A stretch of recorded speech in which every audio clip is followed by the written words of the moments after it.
Kwa jina naitwa Ernesta Korumbani Pili. Hapa Mbeya niliingia mwaka 71. Kwa hiyo kuanza kusuka, kujifunza nimeanza 71. Mwaka 71. Nimeendelea na mikeka ya kawaida, lakini jinsi ninavyoendelea kusuka, moyo unaniambia hebu jaribu kusuka za majina. Kwa kweli nilianza kuandika jina la mtoto wangu Diana Makarius. Nikaja kuandika jina la Getruda. Alafu nikaandika la Joyce, nikaandika la John. Alafu nikaandika la Nuru. Wengine wajukuu, wengine watoto. Kwa hiyo wote nikawagawia nani yao. Ila John tu hajachukua mkeka wake mmoja wapo upo hapa. Ndio hivyo. Kwa hiyo nimeendelea kusuka mpaka sasa hivi nimeona kwa nini nisimpe zawadi Tulia. Nampenda sana. Kwa hiyo ndio nimeanza mkeka huu kumsukia nimzawadie apate Tulia. Na matendo yake anayoyafanya amewafanyia wengi sana, lakini nikaona kwa nini mimi nisimpe zawadi kwa matendo yote anayoyatenda.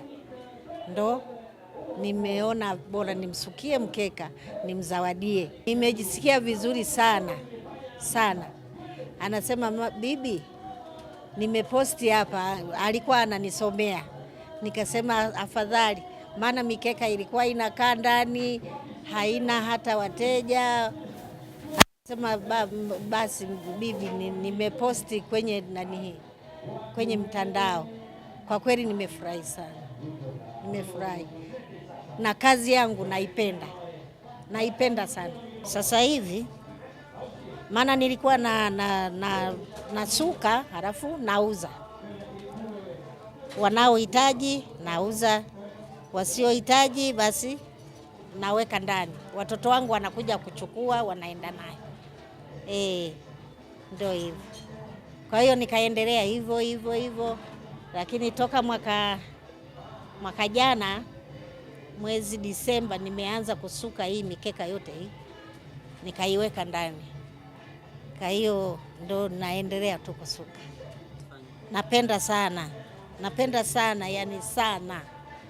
Napenda sana sababu amenifunulia mambo mengi sana, na nitaendelea kuifanya hii kazi kwa moyo na upendo. Naitwa Getruda David Kasim. Mimi yani toka nazaliwa namuona bibi anasuka mikeka. Lakini hii ya maandishi ameanza kusuka wakati mimi mkubwa najitambua kabisa. Ndio niliona anaanza kusuka hii mikeka ya majina kwa kwetu kote tumemwona anasuka mikeka. Hivyo ni kitu tunaishi nacho kwenye maisha. Lakini hii ya kusema kumwandika Tulia ndio nimekuja kushangaa sasa hivi baada ya mimi kuja kumsalimia.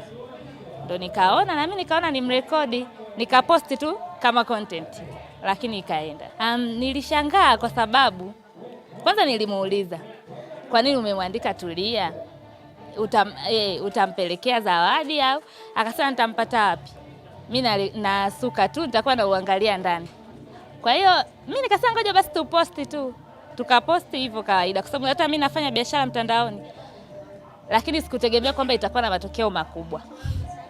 Niliposti tu kawaida yani kwa watu walivyomtagi dokta hivyo, ikaenda ikamfikia. Na mimi nilishangaa kufikiria yeye alifikiria nini kumwandika mheshimiwa. Nilifurahi mno. Kwanza mimi ni muoga baridi, nilikuwa nimevaa sweta. Nilivua mpaka sweta. Bibi akasema nini, umepokea muamala? Nikamwambia hapana, maana ilikuja message kwanza. Nikamwambia hapana, nimeona message. Wenyewe walipiga simu ofisini, sasa mimi sikuwa na simu. Nikaona message, nikaisoma, nikamwambia wamenitafuta, huyu msaidizi wa mheshimiwa amenipigia. Ameniambia nimpigie simu. Kwanza mwanzo nijua ni matapeli labda. Sikuelewa Nilipompigia akanielekeza kwamba tutakuja, tumesafiri, mheshimiwa anataka kuja kumsalimia akirudi. Basi tukaishia hivi. Kwa hiyo tulifurahi sana. alifurahi mno, yani mpaka dakika hii haamini bado. Alifurahi sana sana. Jina langu ndo lilikuwa pale, nikasema jamani, bibi ameniheshimisha, ngoja nikautazame huo mkeka unaosukwa. Ndio maana leo tuko hapa, lakini hatuji tu hivi kwamba tumekuja kwa kuwa anasuka, kwa sababu wanaosuka ni wengi. Lakini tumefurahi kwamba pamoja na yote anafanya zoezi ambalo linatusaidia kulinda mazingira yetu kama nchi ya Tanzania. Mara nyingi mmeona maeneo mengi tunatumia mikeka hii ya plastiki. Lakini ile mikeka ikishaharibika hatuna mahali pa kuiweka na hatujui. Kwa hiyo inatuharibia mazingira. Lakini hii mikeka ambayo inasukwa kwa mkono na hawa bibi zetu ni mikeka ambayo inahifadhi mazingira yetu, kwa sababu ikiharibika inaoza, inakuwa sehemu ya mbolea. Kwa bibi tunakupongeza sana, lakini tunafahamu hauko peke yako. Yuko na huyu bibi mwingine na yeye akajiongeza, akaamua na yeye kuja na mikeka yake ili tuione. Kwa hiyo na ya kwake pia tumechukua. Kwa hiyo nawapongeza sana wabibi, nyinyi mmekuwa ni wawakilishi wa wabibi wengine ambao wanaendelea kufanya zoezi hili ambalo kwanza ni utamaduni wetu. Kwa hiyo hawa wabibi wamewawakilisha wabibi wengine. Lakini kama mjuavyo, sisi huwa tunapenda mambo yenye muendelezo. Yale mambo ya kushtukiza yale kama mvua ya kiangazi kidogo. Kwa hili leo tumekuja hapa, kwa kweli ni jambo kubwa, kwa sababu linaanzisha safari nyingine. Kwa nini? Tumekumbushwa kwamba kwanza tuwakumbuke bibi zetu, kama Getu alivyomkumbuka bibi yake akaja kumtembelea. Yaani kuna wengine wanajifanyaga bibi zao hawapo, au wanahisi wazazi wao sijui walidondoka, kawatembelee babu zako na bibi zako, au vipi? Kwa wewe umetukumbusha, umetufundisha, wale ambao waendi kutembelea wazazi wa wazazi wao sasa wajifunze kutoka kwako. Lakini pia wazazi wetu sasa hawa ambao ni wabibi wenzangu wamefanya hili zoezi, na kwa sababu sisi tunapenda mambo ya kuendeleza, hawa wamekuwa wazazi wa mfano. Na nimesema sio wao peke yao wanaofanya hii kazi, najua na wengine wanafanya.